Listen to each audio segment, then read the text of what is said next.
بسم الله الرحمن الرحيم، والصلاة والسلام على أشرف الخلق سيدنا محمد وعلى آله وصحبه أجمعين.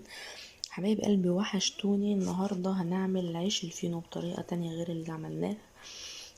بجد المرة دي عملناها بطريقة عبارة عن مية بس، ما حطناش أي حاجة، والنتيجة بجد تهبل.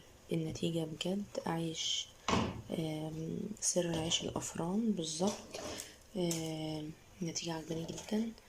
مش مكلف خالص. عملنا 10 ترغيفة بكوبايتين ونص دقيق بالظبط. يعني طبعا حاجة جميلة جدا. هو ما فيهاش اي حاجة خالص مكلفة غير المية وملح.